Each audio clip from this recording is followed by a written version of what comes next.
আসসালামু আলাইকুম। ভিডিওটা আপনাদের জন্য ইম্পর্টেন্ট। হ্যাঁ, আপনাকেই বলছি। আপনারা এই ভিডিওটা সবাই যারা ফ্রিল্যান্সিং করেন এবং যারা নরমাল স্টুডেন্ট এভরিবডি কি সেটা? একটা অনলি সিম্পল একটা মাইক্রোসফট ওয়ার্ড ডকুমেন্ট। দেখেন, একটা ডকুমেন্ট আছে এখানে। এই ডকুমেন্টটা প্রথমে পিডিএফ করব, তারপরে সেটা জিমেইলে পাঠাবো। কিভাবে অ্যাটাচ করে পাঠাতে হয়?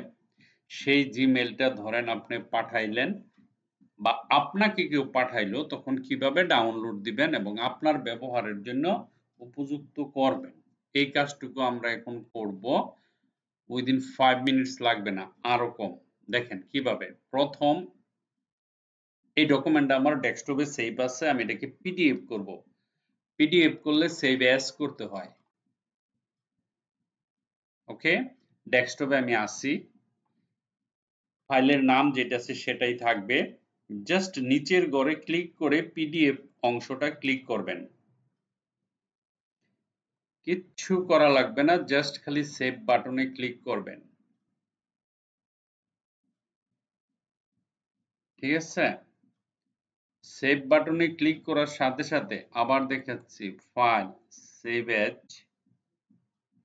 এখানে যেই ফাইলটা আছে সেই ফাইলটা হচ্ছে এই ফাইলটা, এই যে ডকুমেন্ট 1, এটা সিলেক্ট করবেন। করার পরে এইখানে যাবেন, পিডিএফ অংশটা সিলেক্ট করবেন।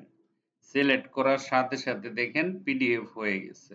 সেভ করে দেন, ইয়েস করেন। ঠিক আছে, এখন আমরা যখন এটা বন্ধ করে দিব, সেভ করে দিবেন।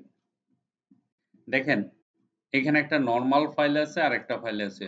একটা হলো নরমাল ফাইল আর একটা হলো পিডিএফ। নরমাল ফাইলটা যে কেউ এডিট করতে পারবে, পিডিএফটা সহজে কেউ এডিট করতে পারবে না। এখন এটা আমার পিডিএফ হয়ে গেল। ওকে, এই ফাইলটা আমি অফিসিয়াল আরেকটা অফিস বা কারো প্রয়োজনে কোথাও পাঠাবো, বা আপনার বস আপনাকে বললো পাঠাতে, আপনাকে পাঠাতে হবে। কিভাবে সেটা পাঠাবেন? তাহলে আপনাকে প্রথম জিমেইল ওপেন করতে হবে। ঠিক আছে, তো আপনি জিমেইল ওপেন করলে কোথায় গিয়ে ওপেন করবেন? ধরেন এখানে আসলেন, এখানে আসার পরে জিমেইলটা আমি উঠিয়ে দেখি কোথায় আছি। আচ্ছা ঠিক আছে, সমস্যা নাই। আমি এখানে গিয়ে যে জিমেইলে যদি আমি ক্লিক করি, তাহলে আমার জিমেইলটা ওপেন হয়ে যায়। ধরেন এই যে এরকম, আমি যখন মোবাইল থেকে অ্যাক্সেস দিয়ে দিব, তো জিমেইলটা অটোমেটিকলি হয়ে যাবে। আমি অ্যাকসেপ্ট করছি, সম্ভবত মোবাইলে মেসেজ চলে আসবে।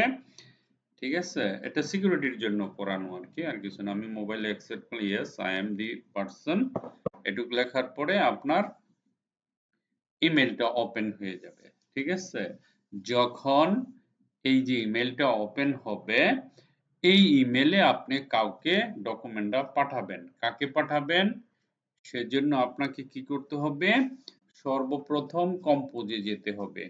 কম্পোজে গিয়ে আপনাকে এখানে লিখতে হবে টু, ধরেন মহা, আমাকে পাঠাবো, তাহলে আমি পাবো এখানে। আরো অনেককে দিতে পারেন। ঠিক আছে, তারপরে আর কে আসতে পারে? এ টাইপ করলে এখানে অনেক আছে, অনেক লোক আসবে। ঠিক আছে, আমি আর কাউকে ডিস্টার্ব করছি না, আমি এখানে এটা দিব। এখন সিসি বিসিসি, আপনাদের পরীক্ষায় বিটিভির পরীক্ষায় আসবে সিসি মানে কার্বন কপি।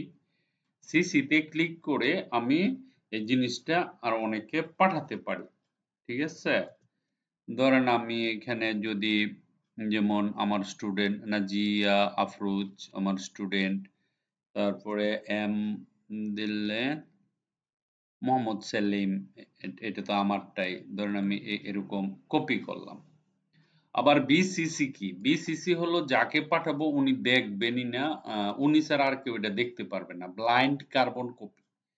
ঠিক আছে, ধরেন এন দিলাম, এন না, আমি কি দিতে পারি? টি, টি থেকে আছে সৌদা তানহা, না এটা আমাদের স্টুডেন্ট না। Tanzim Umme, Tanzim Umme is my student. Okay, আমি ওকে দিতে পারি।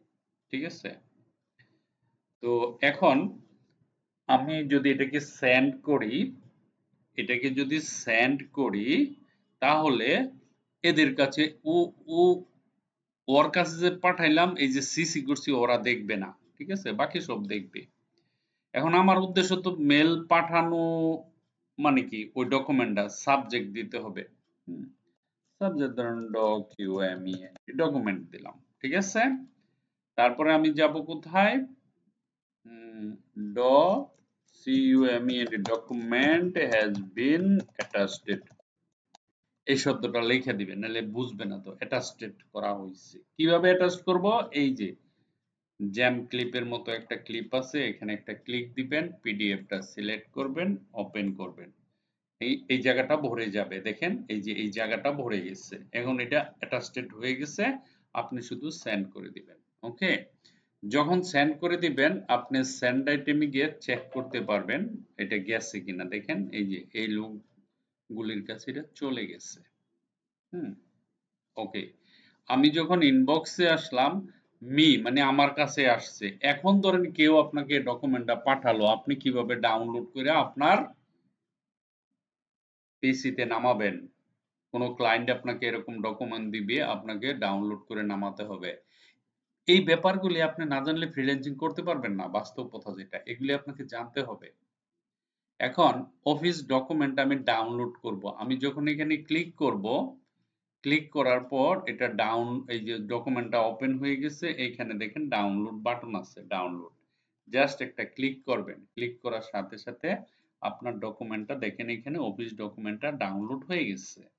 কি করছি আমি, এটা বানাইছি এখন, তারপরে এটা আপনাকে পাঠাইলাম, আবার আমাকে কেউ পাঠাইলো, তারপরে সেটা ডাউনলোড করলাম, এই যে ফোল্ডারে ক্লিক করলাম, ফোল্ডারে ক্লিক করার পরে দেখেন অফিস ডকুমেন্ট এখানে ডাউনলোড ফোল্ডারে চলে এসেছে।